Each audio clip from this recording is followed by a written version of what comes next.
Hello everybody, welcome to the Centbee Show. I'm Lorien Gamaroff, your host, and my co-host is Kage and Ntshingila. How are you doing, Kage? Good yourself, Mr. G. I'm very good, thank you very much. I was just driving here from home, going through the jacaranda line streets with all the purple flowers. And just thinking, what a beautiful spring day it is here in Johannesburg. We got the greatest weather. We do. Very spoiled. Yeah, I'm only wearing a sweater because, the branding, just bragging here. Oh yeah, we need to get our merch store going. We should, but it's a beautiful spring day, man. Should be wearing a t-shirt. Everything has blossomed here in Joburg. Yeah, that's great. Yeah, no, and I'm glad to be back on the show, and we are going to talk about some more about Centbee and how we do things, and some other general blockchain information as always. Yeah, we want to make sure that it's informative and useful to the community, as well as telling them what's going on and showing a human face to Centbee. Yeah, guys, welcome to the 8th episode of Honey Packed show of the Centbee Show. So yeah, guys, today we're going to be unpacking on the usual. We drill it down with the Bitcoin industry news, drill it down with our highlighted feature. So yeah, stick around and find out more, guys. So Mr. G, this week, there's a famous crypto saying, not your keys, not your coins. What does that mean? Yeah, so this is now an important thing about Centbee and the way we have always thought about building a Bitcoin wallet, Bitcoin SV.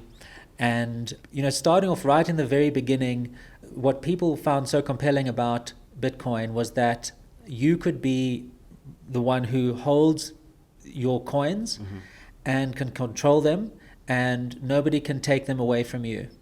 And it was all your responsibility to look after your keys, which were the things you need to be able to spend your coins. So this saying came up, not your keys, not your coins. Yeah. And the idea there is that if you don't have the keys to your wallet, then you don't own those coins. Yeah. And the reason why that became an issue is because then the way the industry developed was that exchanges started being built, Bitcoin crypto exchanges. And famously there was the Mt. Gox exchange that lost the keys or had them embezzled of all the customer trading accounts. It was quite some years ago now. It feels like the dark ages of Bitcoin. And people looked at that as an example of the whole point of Bitcoin being something where you don't have to trust your coins to a centralized organization or party that could become compromised. You could be the one who holds your money, your coins, your Bitcoin, your cash, and so you don't have the risk of the people to trust in people. You don't have to trust anybody with your coins. You can have them. Okay.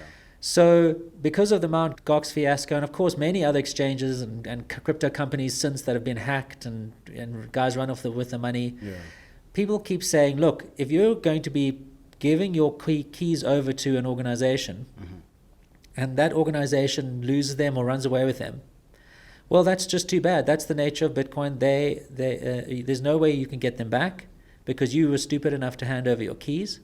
And because you didn't have your keys, well, guess what? You don't own the coins. So that's Bitcoin. And in fact, that's not a negative, that's a positive. That's the crypto thinking and the thinking of people over that time and until today, is that one of the benefits of Bitcoin and crypto is that you don't have to entrust your coins over to anybody. But if you do, well, then you're on your own. Now, that is an unfortunate thing because, of course it means now that people lose money, get hacked, and they've got no recourse. So that was the idea. And now Centbee, and just to answer your question, in relation to Centbee, Centbee does that. It allows you to keep your Bitcoin SV on your own. You keep your keys. And so we believe that should be a person's decision if they want to, but we certainly don't believe in the whole idea of if you lose your keys and your coins, then that's just too bad. There's no recourse. And of course we're going to get deeper into that. That's quite crazy with that analogy. Cause if I find car keys on the table there and I take them that doesn't officially mean the car is mine. Yeah, I found the keys, but then it's not my keys. It's not my car. It can't be my car just because I found the keys. Yes, exactly. And that's why the whole narrative around Bitcoin and crypto sort of went down the wrong way, in the sense that this space was never meant to be, or crypto or Bitcoin was never meant to be something that offers people the same kinds of protections that they're used to in terms of the law and ownership. And it's a good analogy that you bring up there, where just because those keys, you are in possession of them, it doesn't mean now that you own those coins. Yeah. Now, I want to just talk about the Centbee idea of storing keys. Because I wanted to ask, like, how does Centbee now store the coins? Because as a user, I'd also like to know that my coins are stored somewhere securely, or the technology that's behind it is secure and legal in a sense. Yes, now of course, because we give users the responsibility of looking after their coins, Centbee doesn't hold or have access to anybody's BSV on their Centbee wallets, because we don't store that personal information, that private information of the users. The information that allows them, if they wanted to be able to take those keys and recover their coins in a different wallet, or to create their own wallet if they wanted to, and they could then take those keys and use them elsewhere. So that is the positive benefit that Bitcoin gives you, is that if you do have the keys, you can now go and take them and use them somewhere else. You're not trapped inside the Centbee ecosystem. If you think about companies where you hand over money, you deposit money with them so that you can credit your wallet that they provide, let's say, but every time you're spending, that company is spending the money on your behalf. Right. So what we do is we give the users the responsibility of keeping their keys, but they have the ability to now take those keys if they want to and spend coins on another platform. They're not trapped inside Centbee.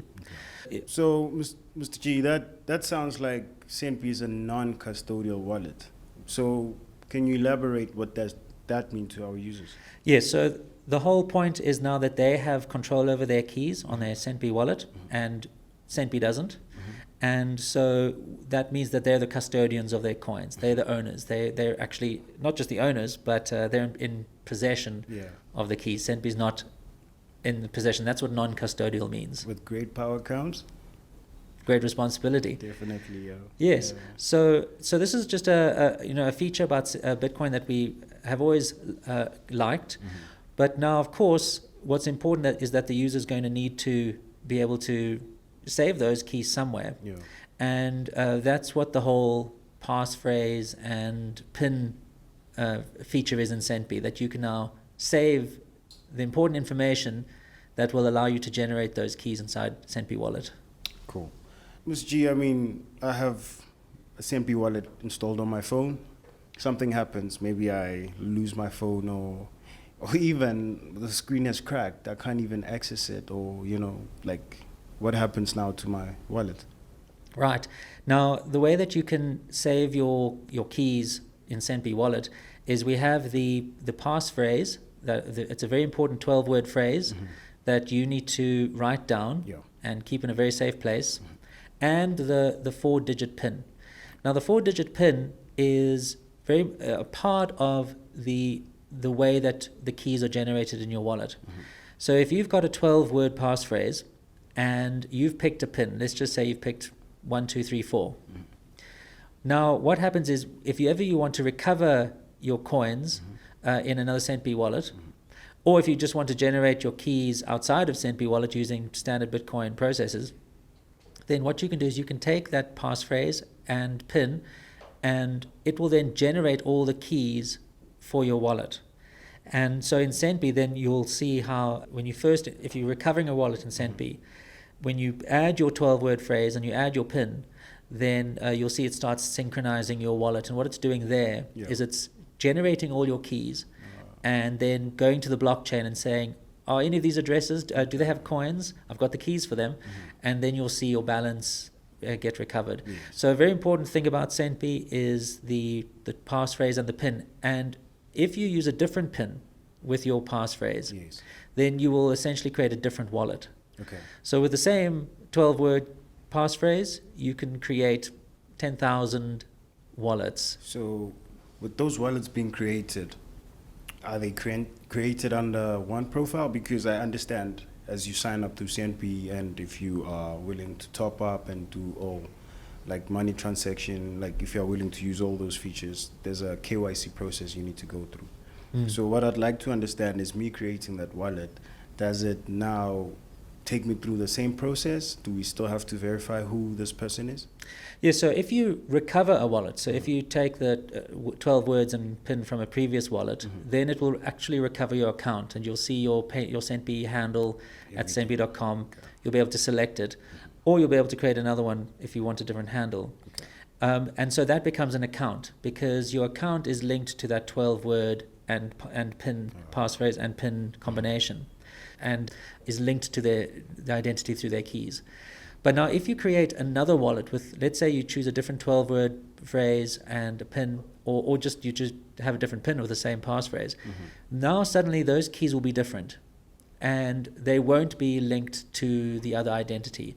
So that means if you create another account on Centbee and you want to top up and send money, you're going to have to verify your identity again. But the system will then link all your accounts together that have the same identity, so the limits, because those will be applied as well. That's pretty cool, because it touches like on the main topic of ownership, because I mean, people in the industry, well, with the myth that has been spread out in terms of, you know, the anonymity around Bitcoin, crypto and stuff, you know, with this, it just clearly shows that it's about complying with the regulations and being clear who we are doing business with. And for me, that's sort of like a formula for any user to be comfortable with, because if we also can track your account as a legitimate account, we can also track any, you know, shady activity, you know. So yeah.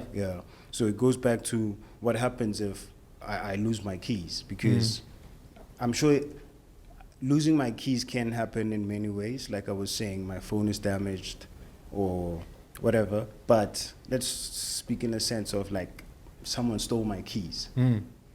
Yes, and you started off with a very interesting point about identity and how identity means compliance. Because as a financial institution, there are rules around payments and money transfers, and if you're a financial services company and you're not following those rules and complying with all the requirements, then you would be considered, you know, acting unlawfully, and you'd be shut down. So as a financial services company, we absolutely need to comply with all the rules around knowing our customer, managing to link identities to transactions so we can detect if there's suspicious behavior, if there's money laundering going on. You know, if law enforcement approach us and say, we've got some addresses that we believe are being used in criminal activity, can you please tell us if your company has users who own these addresses, and tell us who they are? You know, we have to do that. That's what is part of being a compliant company, is being transparent and reporting suspicious behavior. So, and this is an interesting thing about Bitcoin, is that when Bitcoin was created, it already had that baked in as a feature due to the nature of the transparent ledger. So, you know, the whole idea, what we're talking about ownership, and we're talking about compliance. You know, what that is saying is what we always repeat, I guess, even on the show, is that Bitcoin was never meant to be anonymous or outside of the regulatory system. It was always meant to work within the existing systems and the lawful systems. Not necessarily the same financial infrastructure, but of course, but definitely the same legal structure. So if there's transparency and identity being linked, already you're saying that you're now willing to participate and go along with rules. And so as a financial services company, you know, we have that ability to satisfy the regulators that what we're doing is lawful. Back to your point about ownership. Now, of course, when people own assets, there is a legal framework in the world, in countries, that is there to settle the disputes that arise when people lose their assets unlawfully, or something happens and they have to demonstrate ownership. So when it comes to the ownership of Bitcoin, as originally devised by the inventor, is that because you could link identities to assets, and because it was all transparent, what you could now do is you could apply the legal frameworks to settle the disputes. If there is a situation where somebody's lost their coins or been robbed or scammed or something like that. Another misunderstanding around Bitcoin as originally invented, and Bitcoin SV now, was that if there was a legal dispute, if you could see on the blockchain there was a criminal activity or something, now what the law could do, the law enforcement could do, is they could come and seize the assets like they would in a normal real world situation. They could freeze them, seize them, send them somewhere else, because what they would do is they would then go to the mining operators, and we have touched on that before in other programs, where we talk about proof of work, and proof of work being the system that makes miners become big and visible to law enforcement, so that they're forced to comply with the law. And so if somebody stole your assets, then those miners there could be a court order that says freeze those stolen assets and return them to the owner. That's what Bitcoin was, how it was developed. So this whole idea, when you started off saying not your keys, not your coins, that's completely not what Bitcoin was created as. Where if you walk in, as you say, and you take the keys of that Lamborghini, then a judge can come along and say, give the keys back, and you can be locked in jail or something. Give the keys back to the owner. Same thing with Bitcoin. And so users who, even though they hold their assets and hold their keys, if they can demonstrate legal ownership, in other words, there are receipts or documents that state that these assets on the blockchain belong to this person, then a court could go to the miners and say, all right, those assets belong to that person, everyone's in agreement, please go and return those assets, create a transaction on the blockchain, miners, that you all have to process, and return those assets back to the owner. So, and again, that brings up another point around Bitcoin that has been so misunderstood, is that it is possible to make changes to the blockchain. Everyone says the only way you can make changes to the blockchain is through mining. No. You can, if there's a court that determines that something on the blockchain needs to happen, a transaction needs to be created, assets need to be returned or seized, then they can go to the miners, and the miners can be instructed to create that transaction, develop that into their systems, and process the transaction and do whatever it is that the law has said. And of course, crypto people think that's an impossible thing. That's not what Bitcoin is about. So this whole idea of not your keys and not your coins, I guess to summarize, is that Bitcoin was always created under the law to recognize the ownership of assets and link them to real identities. And if criminal activity happens on the blockchain, law can instruct the miners to make changes to the transactions, can sort it all out, and even though you don't have your keys, well, they're still your coins. And just because you have the keys doesn't make them your coins. So this is a very big misunderstanding.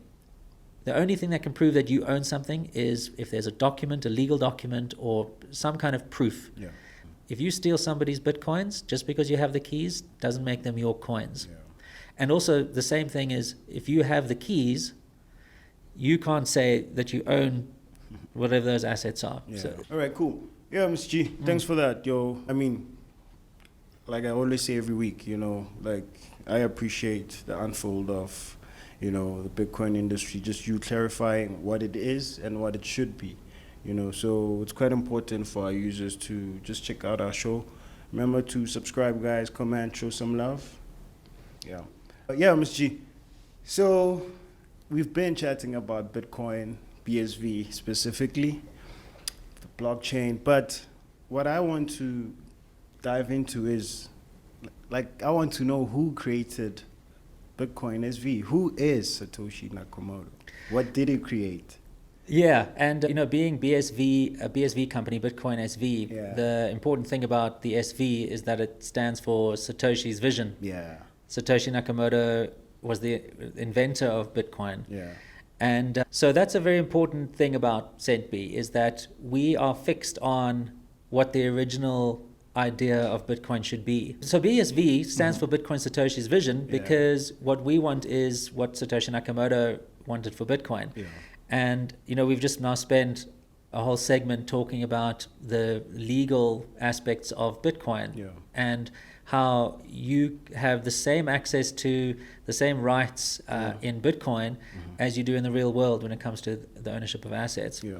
So that is what Satoshi Nakamoto, the inventor, when he created Bitcoin, at least when he produced the white paper and then the software came out and people started using it, and he spoke on forums, he would explain the purpose of a proof of work, although not perfectly. Unfortunately, he didn't explain as much as he should have.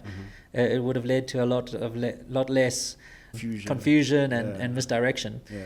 But he would talk about a fixed protocol, and he would talk about the fact that miners through proof of work would become large data centers. Yeah. So Satoshi Nakamoto, that is the Bitcoin that we use in our system, peer-to-peer electronic cash. Yeah. But of course, Satoshi Nakamoto isn't his real name. People have looked for Satoshi Nakamoto for a long time, and there's been a lot of speculation over the years who he might be and what kind of person he might be, and there's always been a lot of mystery about it.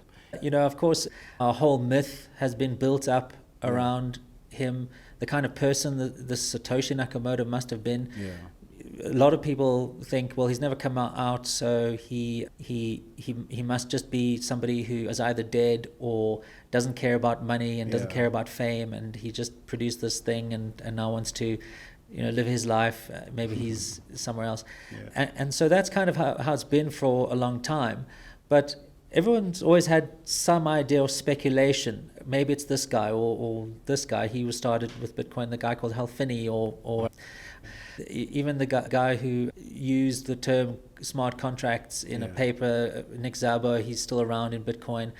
Everybody's had their idea, but nobody's ever come out and said, well, I am Satoshi Nakamoto. That is until a couple of years ago, when there was an article and a news segment or a video about an Australian living in London, and what he had been exposed now as the creator of Bitcoin, and he was going to prove that he was Satoshi Nakamoto on camera, and that all kind of fell through, and nobody was ever satisfied. And so he just sort of was considered, well, he hadn't proven anything yet, because people would ask him to show his coins or send coins or sign a message, and because he never did that, they thought, well, he's obviously not Satoshi Nakamoto, because we believe in this idea that if you own the keys to Satoshi's coins, then you must be Satoshi. And he never did. Now, the amazing thing is that he stuck around, and even today is very outspoken about being the inventor. And when people have asked, he said, "Are you Satoshi?" He'll tell you straight.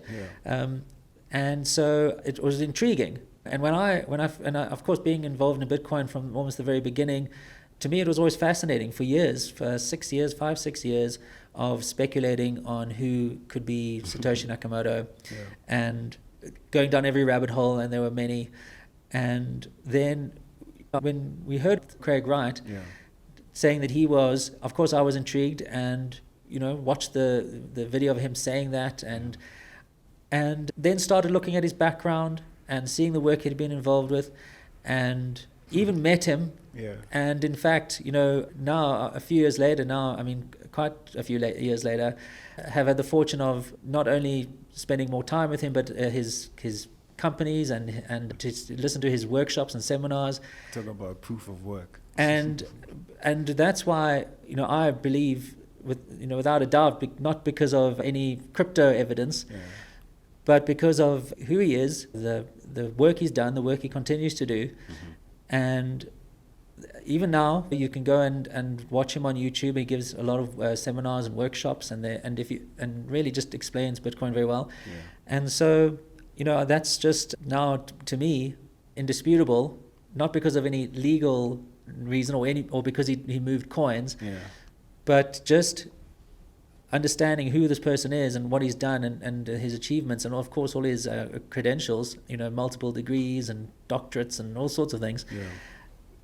Based on that, I just think that he certainly is the guy. And so what's interesting is that he advocates for Bitcoin SV2. Well, if he is the inventor of Bitcoin and he's following Satoshi's vision of a compliant, scalable, stable blockchain, then I've been very proud to know him and meet him. So I've been very fortunate to be meeting all the people in the BSV ecosystem and growing along with it and being a strong advocate for this idea of Satoshi Nakamoto's Bitcoin and Craig Wright, even though he hasn't been proven yet by whatever standard, because of course the crypto standard isn't good enough, whether he is, but that's fine for me. I'm satisfied. That's awesome, Mr. G. I mean, that's having to rub shoulders with such of a guy, it's pretty awesome. I mean, all these years we've kept the vision on going, so I'm also privileged to be a part of that journey, it's pretty awesome. Yes. So, Mr. G, what I would like to understand is that, taking it back, Bitcoin was, the white paper was released, 2008? 2009, I think, yes. Yeah. So, with this whole Bitcoin idea being pushed out, do you think Satoshi's vision at that point was understood, or it was sort of misunderstood? Absolutely misunderstood. I mean, that's why we have crypto today and multiple blockchains, because at the time when the white paper emerged and Bitcoin started being developed, it had just been the financial crisis, and a very important thing that people had a bit of information about Satoshi Nakamoto's motives was that in the first transaction there was the headline of a newspaper to timestamp when that transaction was created. That's a famous technique, to take a picture of a newspaper to prove a date. And so of course Bitcoin arrived. It was sort of thought of as being a kind of new money system because there was a fixed supply and it could be used as a medium of exchange. And the title of the newspaper, at least the headline on the newspaper, was about the ex-chancellor bailing out the banks, and the article talking about how they were going to nationalize the banks after the financial crisis and try and fix things up. So, given the timing of the first transaction, just at that time, and the reference to the bailouts, which a lot of people at the time, especially those familiar with Austrian economics, they could see that now inflation was going to kind of start accelerating, because bailing out banks and bailing out businesses meant that central banks would start creating more money, creating inflation. So the whole timing, the idea of having a separate money system, because now the financial system, the money system is about to be destroyed through inflation, gave everybody the sense that the reason why Bitcoin was created was to be an alternative money system that could work outside of the rules as we've spoken about. So that was the whole idea of what generated based on that timing of those events. And that's why today we don't have anybody really talking about cash. The idea of just having a bit of cash to go and buy something at low cost with the low cost fees. People now think, well, this is gold. It's a digital gold, and the purpose of it is to hedge against this inflation. And if you get in early enough, the price could go really high, to the moon. It was clearly misunderstood. So that's why now we have this crypto industry. And that's why we have speculation and trading on exchanges, is because everyone, of course, jumped on that and got excited about it, and it's like a craze that continues. And so the whole idea of Satoshi's vision has been lost. Yeah. So, I mean, that's just what we have now. A world where people have forgotten Satoshi Nakamoto, think of him as irrelevant, and are now pursuing alternative ideas around this space. Yeah.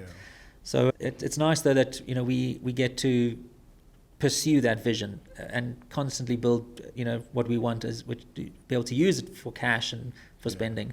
Yeah. I mean, it was meant for that. You're not fighting That's this. in the title of the white paper, right? Exactly. Yeah. So we stuck to that. So yeah, guys, remember to download the Centbee app on the stores. Show some love, comment. You know the drill by now. Yeah, Mr. G. So I mean, we've been speaking about ownership and all. So Craig being Satoshi, like, can he prove that? Like maybe by moving the coins or signing the messaging on the blockchain of the transaction. Yes. Like, can he at least prove it or? Yes, that's what everybody's saying. Yeah. Is that if he is Satoshi Nakamoto, then he's got the keys to Satoshi's stash, and he can go and not show us the keys, but use the keys to either move a coin or sign a message, as you say, on the blockchain. Yeah. And so everybody says, well, if you are, it's so easy. If you are the guy, you got the keys, prove it, because you got the keys. There must be you must be Satoshi. Yeah.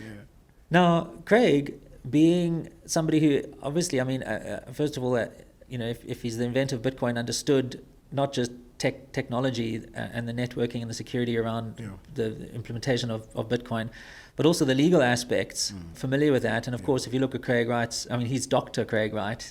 He's exactly. You should rephrase that. Sorry, Dr. Wright, who has law degrees and, I mean, too many to count. Yeah. Literally, he doesn't even know. Knows that that's not how the law works. It's the same analogy as you gave. If you walk in with those car keys, that's not proof. Yeah. And so he has been unwilling to follow that path and to say, no, that's not how I'm going to do this. It would be contrary, actually. Contrary to what he built. Yeah. Because remember, what he built was something that followed the rules of the law and the legal system and identity. Not you just own the keys and you own the coins. Geez, that sounds like a trap. It's like immediately if he does that, there will be some form of, doubt that it is actually... It is not your keys, not your coins. Yes. Yeah. Exactly. And so this is now what's been so frustrating for many who understand him very superficially and just rule him out, right? Rule him out as the inventor. And so now they have decided that he's not the guy, and they're going to just reject him. But it's more than that, because if he is Satoshi Nakamoto, if people think that Craig Wright is Satoshi, then of course they're going to look at Bitcoin SV, which is what Craig Wright is developing and pursuing. Then people will think, well, then that must be the real Bitcoin. And the BTC Bitcoin and the BCH Bitcoin and the other whatever Bitcoins out there, those are the derivatives. And of course, if you're smart enough, you understand that they are, because they've made changes to the original Bitcoin. BTC made very important changes. Same with BCH. So now this is what's going on. This is what's happening. So people are, on one hand, don't believe him because he hasn't proven it the way they think it should be proven by moving coins. But also for a lot of businesses out there, like the crypto businesses who like Coinbase, the exchanges, and Kraken, and even other companies, Meta and all that. They are thinking that Craig Wright now, by saying that he is Satoshi Nakamoto, is persuading enough people to put their businesses at risk, because Coinbase, they allow their users to trade BTC. If everybody dumps BTC and doesn't want to trade it anymore, BSV is not listed on the exchange, and these businesses are now feeling that Craig Wright is becoming a threat by stating that he is Satoshi Nakamoto. They want to now try and get him to stop, because they feel like it's a risk to their business.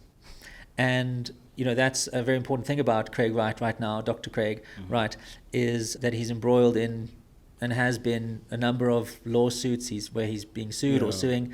And so it's just another interesting take on how people feel about him, not just being a pesky gnat who's just talking, but actually has legitimacy in claiming the ownership of not just Bitcoin, the copyright, but also the original database that was generated over the lifetime of Bitcoin. Oh, that's cool, man. Because like I'm saying, it clarifies all the misinformation that's out there. Like, people are confused, Mr. G, because every week when we touch base on this, for me, there's always like a new revelation of some sort, So I'm sure our users also feel the same way every time they tune in. Guys, remember to subscribe, comment, show some love. You know the drill. Also download the Centbee app. Thanks for that, Mr. G. Jumping into this week's social feedback from our users. Our first question from Mohammed Inua Usman from X. He posted this in X. He wants to know, while we are enjoying the top-up in Nigeria, the price of BSV is very expensive in Centbee. Now, when we first launched the top-ups in Nigeria, we connect to an exchange rate provider and we get official rates. And then what we did was we started sourcing BSV. We needed to be able to, because obviously users in Nigeria are spending Naira. And we need to now be able to purchase BSV with that Naira. And so what we found is that the official rate, as defined in these exchange rate services that you see online, it wasn't reflective of what actually the price of acquisition is to get BSV. And so that's when we figured out what the natural market rate for BSV is inside Nigeria. So that's why on Centbee, users think to themselves, well, BSV doesn't follow these other exchange rate services that are really just doing calculations based on official rates, like USD to Naira. And that's why we had to raise the price of BSV in Nigeria. Now, of course, for Nigerians who hold BSV, that's pretty cool. Your money now is doubled up, and you can go and buy twice as many things as you could before. But to top up, you're now going to have to pay that higher rate. And in fact, even now, it's still lower than the rate that it actually costs for us to get that BSV into their wallets. So this is what we're doing right now, is we're studying that market price, and we are going to probably have to make adjustments to make sure that it does fit in with the cost of actually purchasing that BSV for that customer. And unfortunately, in Nigeria, BSV is in quite high demand thanks to Centbee. And so we're going to see how that price fluctuates, but we're bound by the market price that we can get it at. Cool. Now, makes sense. Thanks, Mohammed. Thanks for your question, man. So he has a follow-up one, because he says he tried topping up now, but still it's not available yet. Please, what time should I try again? So now what we did was, in our beta version 4, we released top-ups and had an overwhelming response. What happens is we have a service provider based in Nigeria, and they have just been upgrading their systems just to make their whole processes work a lot better. And so now what we've decided to do is just suspend the top-ups temporarily in Nigeria until Monday. So by the time this comes out, it should be available. Cool. And we're hoping that we can also offer more timeous payouts as well. We're trying to get to a point where it can be instant, where when you make the payment for the top up, then you can get your BSV within minutes, and that's also something we're working on. So by the time we launch again, we hope to have a much more efficient process, especially because sometimes some of the payments differ from what the orders are. So if a user creates an order for 100,000 Naira and they pay 150,000 Naira, then we have to go and do a manual recon and find the source of that, and then reach out to the customer. So it's very important that users, when they create an order on Centbee, if whatever that amount is, when you make the payment to the bank, not only must you pay it within a certain amount of time, about 40 minutes, but make sure that it's the right amount, value, because then we will be able to execute that transaction. So remember, guys, just be cautious when you putting in your amount. Put in the exact amount when you top up, and then the process should be easy as long as you pay within the interval. The top up should be simple as that. So yeah, remember to download the Centbee app, guys. Subscribe, show some love, comment there.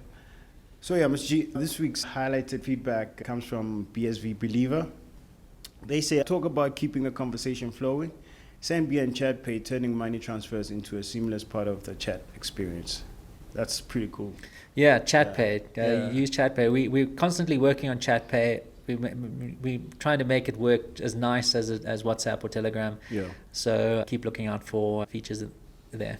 Yeah, guys, we're constantly trying to refine our product. So just stay posted. Give us feedback if there's any issues, if there's any errors, if there's any bugs.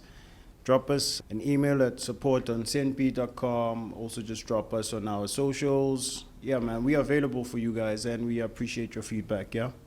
Cool, yeah. And our second highlighted feedback comes from Clint Samaribos. He says, exciting, ready to flex my shopping muscles with Under Armour gear and Centbee. Let's level up with digital cash. Beast mode activated with Bitcoin SV.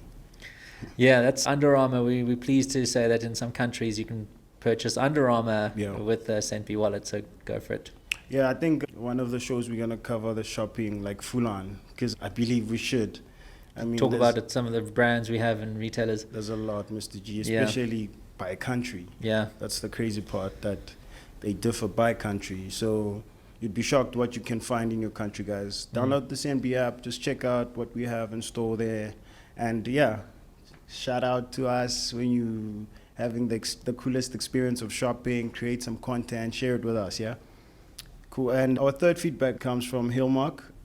Oh yeah, by the way, these highlighted feedbacks come from X. They were posted on X. So yeah, Hillmark is saying, if you have not yet downloaded and tried the Centbee, you are missing a whole lot. The features are unique, and they're really solving payment in Africa. Well, hoping to see Kenya, Ghana, Uganda top up come alive. Oh, that's pretty cool. Yeah, and those countries, we definitely have a product roadmap there already. Yeah. We're waiting for Nigeria to settle and stabilize and just to get it working nice and efficiently. Yeah. But users in Kenya and Ghana and Uganda can look out for news where we release top-ups to those countries. We're pretty excited about it. Yeah, but in the meantime, you can enjoy the money transfers feature, because that works in those corridors. Yeah? Oh yes, you can send from your BSV wallet anywhere in the world. Yeah. You can send it to Kenyan, Ugandan, and Ghanaian bank accounts and mobile money. I think maybe even cash collection ATMs. Bank. Yeah. So check that out. Yeah, remember to download the Centbee app, guys. You know the drill. So yeah, Ms. G, jumping into our fourth feedback, it comes from Kyla San Miguel. He's one of our regulars. Well, Kayla San Miguel. They're saying the Centbee Show's discussion of the Digital Nigeria 2023 conference and top-up issues in Nigeria provides valuable insight for the cryptocurrency community. That's referring to one of our other shows. The previous episode, episode 7. Yeah, check it out, guys, if you haven't seen it. Yeah, absolutely. I'm glad that these shows are turning out to be useful to people. Yeah. Everyone's getting a chance to see the inside info, get a chance to explain ourselves when things go wrong, and also where we're headed. So I'm glad that we've got some users who are dialing into the Centbee Show. Please leave comments and feedback and share with your friends, and like and subscribe. If you write some cool feedback there or ask questions, we want to send honey. Yeah. So please interact with us. Let us know what you think. Yeah. And what we want is to know what you think about Centbee and where we should go and what we should do next, because we want to make this product for you. Yeah, man. Remember to show Centbee some love, man. We appreciate your feedback. Every time you drop us a post or support emails, remember to share your pay mail, because you could be the lucky one getting some honey, yo. Cool. Thanks, Ms. G. Thanks for an awesome show. Yeah, thank you very much. I think there was a lot that we covered there in terms of the legal stuff and all that, and of course coins. Yeah. The fact that you got to remember to keep your passphrase and pins safe. Yes. But also know that Bitcoin is a payment system that is under the law. Yeah, definitely. Yo, guys, remember to check out the Centbee app. We keep saying every week, one of the coolest wallets out there. Easiest One way of to spend. the coolest. In fact, the coolest wallet. Yeah, I was trying to be modest there. Yeah. Number one. Yeah, the only. But yeah, guys, make sure to check out the Centbee app. Yeah, just pump up your shopping experience. Get to buy stuff that you usually buy on a daily in a different way. I mean, that's the way to go. I mean, download Centbee, chat with friends, show some love, guys. All right. Yeah. Thank you, everybody, for tuning in to the Centbee Show. Please come back soon.